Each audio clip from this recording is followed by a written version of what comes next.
This is the final positional preview for the Browns on the defensive side of the ball, and this will be the second to last video of this series. Just want to start this off by thanking everyone who's been watching this entire series this year, or even if this is just your first time ever coming upon a video from this channel, thank you for stopping by.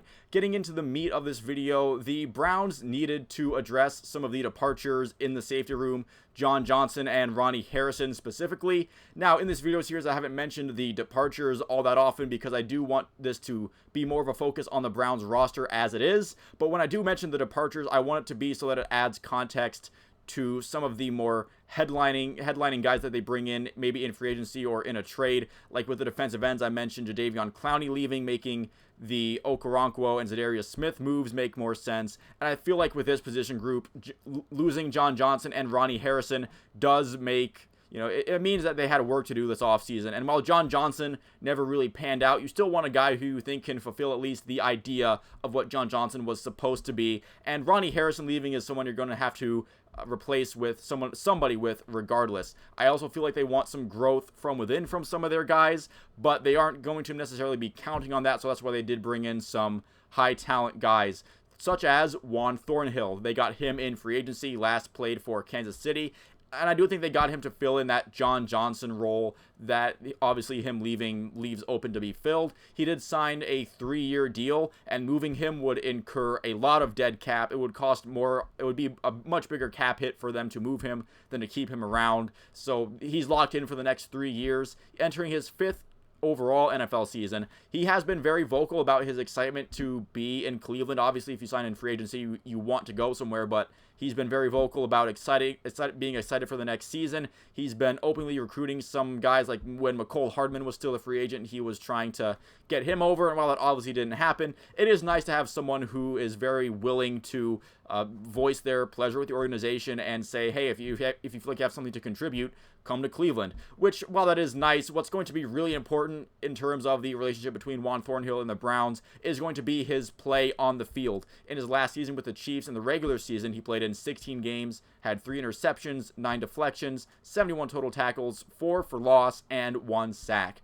Now, I also feel like with how he's been vocal on social media and in the locker room, he could fill in that leadership role that John Johnson was supposed to have and never really materialized with the Browns. Maybe I'm putting too much on that, but I do feel like Juan Thornhill definitely isn't afraid to speak his mind and vocalize things. So hopefully he can be a positive locker room influence as well. And honestly, for the safety position, we're looking for, as a fan base at least, and the Browns organization would too, we're looking for solid play, as the cornerback room is really solid, and as long as there isn't a completely blown coverage consistently, that's going to happen every once in a while with everyone.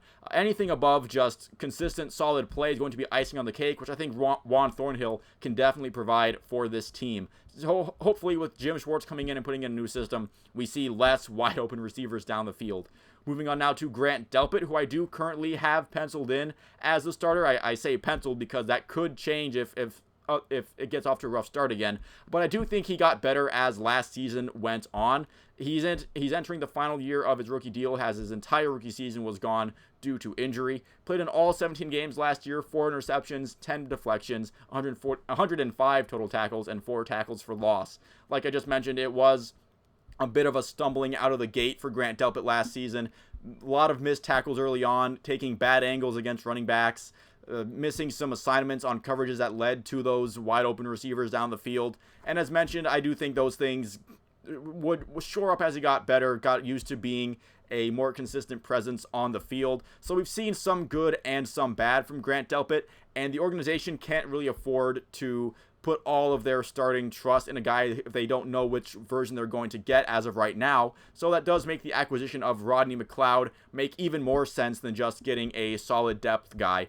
Rodney McLeod signed a cheap 1-year deal this offseason. Veteran guy entering his 12th NFL season. He last played with the Indianapolis Colts, but he fortified his career with the then St. Louis Rams and the Philadelphia Eagles, where he won the Super Bowl. That's also where he played with current Browns defensive coordinator Jim Schwartz. He actually mentioned that Jim Schwartz was a big factor into why he chose to come to Cleveland.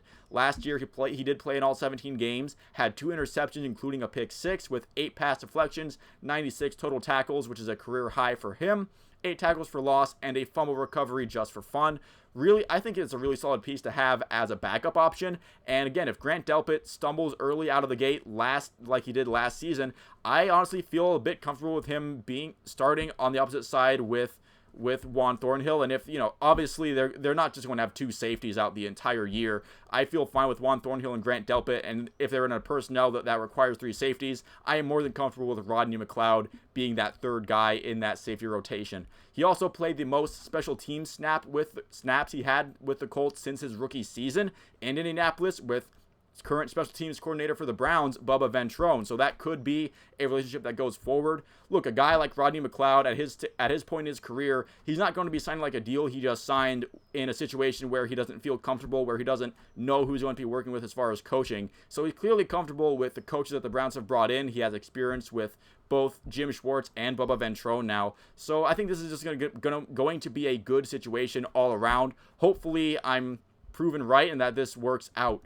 Moving on now to D'Anthony Bell, one of the surprises last offseason as far as who made the roster. Last year, he was an undrafted rookie out of West Florida, the Argonauts.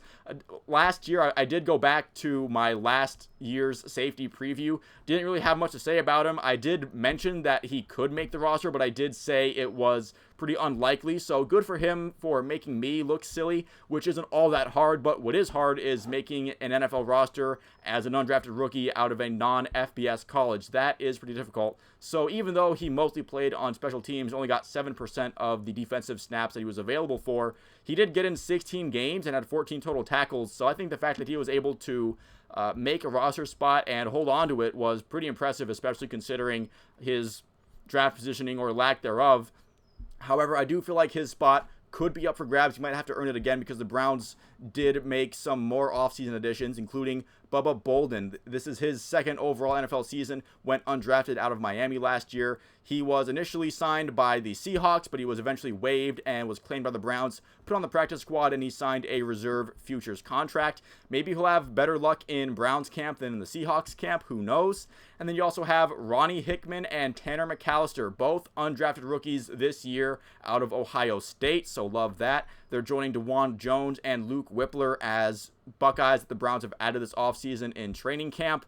They'll both be competing for that last safety spot. I don't think there's enough room for both of them to make the roster. And honestly, if D'Anthony Bell has another impressive offseason, preseason training camp, and the coaches still like him, there might not be room for either of these guys on this roster. They might both be sitting on practice squads after this offseason. But I do think that spot that D'Anthony Bell took up last season, there is some room for guys to outperform their undrafted status and maybe grab that spot. But again, D'Anthony Bell, I don't think he's going to be wanting to give that spot up anytime soon. I think he's still going to be pretty motivated to hang on to his NFL job. So it'll be interesting to see how the bottom of the roster shakes out. But I do feel like up front, at least for the starters, this is a really solid group with Juan Thornhill, Grant Delpit, and Rodney McLeod. Maybe Rodney McLeod over Grant Delpit. I think that's who knows how that'll go. Right now, I feel like if everyone plays at their ceiling, at their Madden rating, I feel like Grant Delpit's just a little better. But you can let me know in the comments whether you agree with me or not and how you feel in general about this Browns safety room. Thank you for watching this video if you made it this far into it, and I will see you at the next one.